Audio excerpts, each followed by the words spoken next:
क्या आपने कभी सोचा है कि मृत्यु के बाद क्या होता है? क्या हमारे अच्छे या बुरे कर्म वास्तव में किसी और लोक में हमारे साथ जाते हैं? क्या दान पुण्य से सच में मुक्ति मिलती है? आज हम जानेंगे वो रहस्य जिसे खुद भगवान श्री हरि विष्णु ने पक्षीराज गरुड़ को बताया था गरुड़ पुराण के माध्यम से। वीडियो को अंत तक जरूर देखिए, क्योंकि इसका हर शब्द आपके जीवन और मृत्यु से जुड़ा है।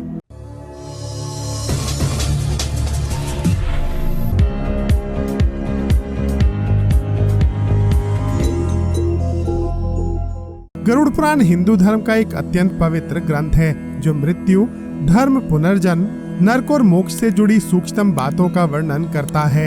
इस पुराण में भगवान श्री हरि विष्णु स्वयं पक्षीराज गरुड़ को बताते हैं कि मृत्यु के बाद जीव की आत्मा किस प्रकार अपने कर्मों के आधार पर विभिन्न लोकों की यात्रा करती है। लेकिन सबसे महत्वपूर्ण बात जो बार बार इस पुराण में दोहराई गई है, वो है दान और पुण्य का महत्व। गरुड़ पुराण कहता है, दान ही वह नौका है जो आत्मा को संसार सागर से पार लगाने में सहायक होती है। यह वाक्य केवल उपदेश नहीं, बल्कि जीवन की सबसे बड़ी सच्चाई है। जब कोई व्यक्ति इस संसार से जाता है तो उसके साथ ना तो धन जाता है, ना पद और ना ही परिवार। जो जाता है वो है उसके स्वयं के कर्म और दान। एक रहस्यपूर्ण तथ्य है, गरुड़ पुराण के अनुसार मृत्यु के पश्चात विशेष यमदूत आत्मा को लेने आते हैं और उस समय आत्मा का पहला मूल्यांकन होता है। वहाँ पूछा जाता है, क्या इस जीव ने जीवन में कभी दान किया?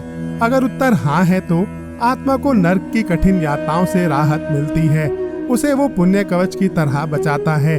लेकिन अगर उत्तर नहीं है तो यमदूतों द्वारा उसे अनेक कष्टों से गुजरना पड़ता है। दान के प्रकार। गरुड़ पुराण में 5 प्रमुख प्रकार के दान बताए गए हैं। पहला, अन्नदान। इसे सर्वोत्तम दान कहा गया है। अन्न ही परमम दानम। भूखे को भोजन देना सबसे बड़ा पुण्य है। दूसरा, वस्त्रदान। गरुड़ पुराण के अनुसार जो मनुष्य ठंड से कांपते हुए को वस्त्र देता है, उसे यमलोक में कभी ठंड नहीं सताती। तीसरा, जलदान। विशेषकर मृत्यु के पश्चात पिंडदान के समय दिया गया जल आत्मा को तृप्त करता है। चौथा, धनदान। गरीब और जरूरतमंदों को धन देने से पुण्य कई गुना बढ़ता है। पांचवा, ज्ञानदान।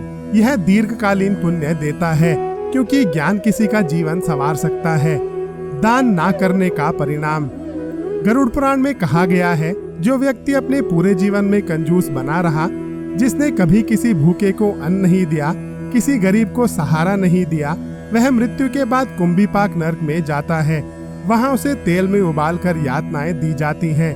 क्या आपने सोचा है कि सिर्फ थोड़ी सी मदद किसी की आत्मा को नरक से बचा सकती है? गरुड़ पुराण में एक कथा आती है, एक सेठ था जिसने जीवन भर धन कमाया, लेकिन एक पैसा भी किसी को दान में नहीं दिया।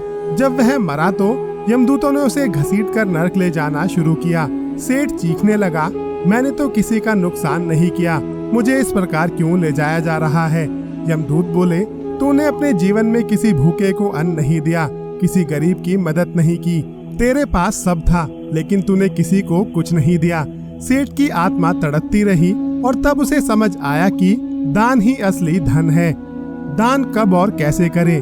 गरुड़ पुराण कहता है कि दान सच्चे मन से करें, बल्कि दिखावे के लिए नहीं। अगर दान दाएं हाथ से करें तो इसका बाएं हाथ को भी पता ना चले। दान उसी को दें जिसे इसकी सख्त जरूरत हो, और सबसे जरूरी, दान करते समय अहंकार बिल्कुल ना रखें। जीवन क्षणभंगुर मात्र है। हम आज हैं, कल नहीं होंगे, पर हमारे कर्म, हमारा दिया हुआ दान, ये अमर हो जाते हैं। जब यमराज आपके पुण्य का लेखा जोखा देखेंगे तो सिर्फ यही पूछेंगे, तूने क्या दान किया? तो सोचिए, क्या आप उस दिन कुछ उत्तर दे पाएंगे? अगर आपको यह वीडियो पसंद आई हो तो इसे दूसरों के साथ साझा अवश्य करें, क्योंकि ज्ञान का दान सबसे श्रेष्ठ दान है। अंतिम संदेश। गरुड़ पुराण सिर्फ मृत्यु के बाद की बात नहीं करता, ये हमें सिखाता है कि कैसे जीना है। अगर इस वीडियो ने आपकी सोच बदली हो तो नीचे कमेंट करके हरिओम अवश्य लिखें, और ऐसे अन्य गूढ़ ज्ञान के लिए चैनल को सब्सक्राइब जरूर कीजिए। धन्यवाद। जय श्री हरि विष्णु।